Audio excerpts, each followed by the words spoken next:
बिस्मिल्लाहिर्रहमानिर्रहीम।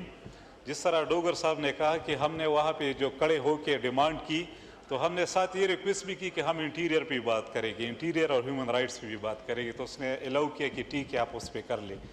सर जी, human rights Pakistan में जो ह्यूमन राइट्स का ये अब आ गया है फूड पे। बिल्कुल बिल्कुल, लेकिन हमने साथ रिक्वेस्ट की थी ना, उसमें भी मेरा नाम था, स्किप हुआ, इसमें भी मेरा नाम था, स्किप हुआ। नहीं, वो हमारे पास लिस्ट है, देखें हम 25-25, 26-26 मेंबर्स को बात करा रहे हैं जी, थोड़े नहीं होते 25। तो ये अब हमने 3 को कराना है। एक दो बात मैं इंटीरियर पे करना चाहता हूँ बाद में। अब नहीं, वो फिर किसी और वक्त कर लीजिएगा, इस वक्त तो आप बात करेंगे। ओके जी, ओके ओके जी, फूड पे बात कर लीजिए।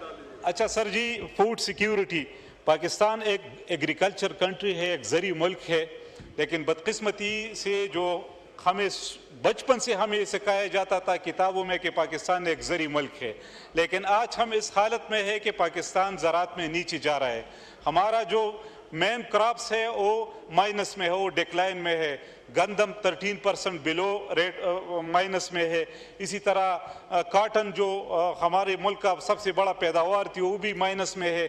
जितनी भी हमारे क्रॉप्स थे या फूड है वो सारे माइनस में जा रहे हैं। मसला ये है कि हमारा कोई मैकेनिज्म नहीं है, कोई सिस्टम नहीं है, कोई तरक्कार नहीं है, कोई सोच नहीं है। कभी चीनी हम एक्सपोर्ट करते हैं, फिर दोबारा उसको इंपोर्ट करते हैं। कभी गंदम हम एक्सपोर्ट करते हैं, फिर दोबारा उसको इंपोर्ट करते हैं। और इसमें सिर्फ एक ही होता है कि जो गवर्नमेंट में बैठे हुए लोग होते हैं उसमें कमीशन होती है, उसमें शेयर होती है, उसमें पैसे कमाना होते हैं।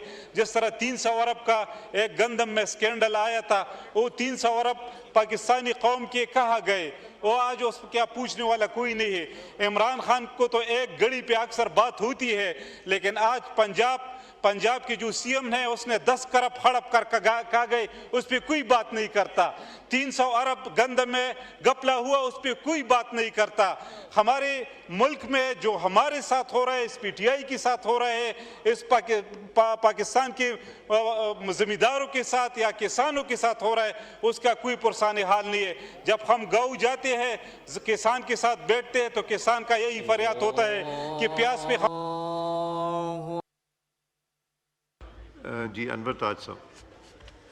अच्छा जी, स्पीकर साहब, मैं ये बात कर रहा था कि जब हम गाँव जाते हैं, ज़मींदार हमारे पास आता है, किसान हमारे पास आता है कि हमने प्याज पे इतना खर्चा किया और अब ये मार्केट में हम लेके जा रहे हैं, उसका इतना ये हम पे ज़्यादा एक्स्ट्रा बोझ आ रहा है। एक ज़मींदार मुझे कॉल कर रहा था कि 2 लाख मेरा 6 लाख मेरा खर्चा है और जो प्याज हुई और ज़बरदस्त प्याज हुई, अब उसकी कीमत मार्केट में टोटल 2 लाख रुपए है। इसी तरह गन्ने का ज़मींदार, इस तरह तंबाकू हमारे इलाके में होती है, उस पर जब कोई कुदरती आफात आते हैं तो उसके लिए भी कोई मेकनिज़म हुकूमत की तरफ से कोई प्रोग्राम नहीं है। गंदम की बात मैं कर रहा था कि गंदम हमारे मुल्क में अपने ज़मींदार से, अपने किसान से तो हम सस्ते रेट पे लेते हैं, लेकिन यूक्रेन की ज़मींदार और उसके किसान को हम फ़ायदे देता है, वहाँ के फार्मर्स को हम फ़ायदा दे देते हैं सिर्फ पर्सनल बेनिफिट्स के लिए। शुगर की अगर हम मिसाल ले तो शुगर कैन जो गन्ना हमारा लोकल है, वहाँ पे हमारे ज़मींदार या किसान को फ़ायदा नहीं मिलता, लेकिन वो उसको हम कभी एक्सपोर्ट करते हैं, फिर इम्पोर्ट करते हैं, तो उसका फ़ायदा भी पर्सनल बेनिफिट्स उसमें होती है और वो मुल्क के लिए नुकसानदेह साबित होता है। स्पीकर साहब, मेरा ये एक गुजारिश है कि खुदारा ये हमारा मुल्क है, इस मुल्क पे रहम करे। इसके लिए कोई ऐसी प्रोग्रामिंग होनी चाहिए, कोई ऐसी रिसर्च होनी चाहिए कि जो हमारी फसल है, जो हमारी ज़मीन है, जो हमारी पैदावार है, जो हमारे हमसाए मुमालिक है, उसके साथ हमारी कंपटीशन होनी चाहिए, उससे कुछ सीखना चाहिए। उसके ज़रिए हमें कुछ इस तरह की पॉलिसी अपनानी चाहिए कि हमारे ज़मींदार, हमारे किसान भी खुशहाल हो, उसको भी उसका सिला पूरा मिले, हमारा मुल्क भी तरक्की करे, हम इसमें खुद कफील भी हो। लेकिन अफसोस की बात है कि इसकी तरफ कोई रुझान नहीं है। दूसरी बात यह है स्पीकर साहब, काइंडली मैं सिर्फ एक बात, मुझे पता है कि इजाज़त नहीं है, लेकिन इंटीरियर पे मैं एक बात ज़रूर करना चाहता हूँ कि इंटीरियर मिनिस्टर तो बहुत बड़ा ताकतवर इंसान है यहाँ पे, क्योंकि उसकी वजह से फॉर्म 47 के ज़रिए ये सारी असम्बली आप लोगों की चल रही है। अगर वो न होता तो मेरे ख्याल में ये असम्बली चल नहीं सकती। हमें पास इंटीरियर का काम ये होता है कि मुल्क में अमन व अमान कायम रखे। उसका काम ये होता है कि पासपोर्ट में फैसिलिटी दे दे, उसका काम ये होता है कि नादरा में फैसिलिटीज दे दे, उसका काम ये होता है कि मुल्क में अमन अमान हो और हारमनी हो। लेकिन बदकिस्मती से ये है कि इंटीरियर मिनिस्टर ने जो किरदार अदा की है, जब हम उस पीसफुल प्रोटेस्ट करते हैं तो हम पे आंसू गैस, हम पे शिलिंग और हम पे 780 है।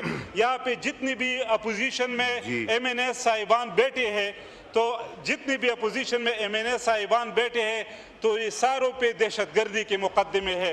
मैं स्पीकर साहब ये पूछना चाहता हूँ, सिक्योरिटी और दहशतगर्दी का क्या सर MNA स्पीकर साहब मैं ये पूछना चाहता हूँ कि अगर हम दहशतगर्द है जिसपे हर किसी पे इतने इतने पर्चे, तो फिर हम असेंबली में क्यों है? हम सारे इनोसेंट लोग हैं, पीसफुल पे FIR उल्टा काटी जाती 780 के। ये बदकिस्मती है। इस मुल्क में इंसाफ होना चाहिए, जिसका हक है उसका हक उसको मिलना चाहिए।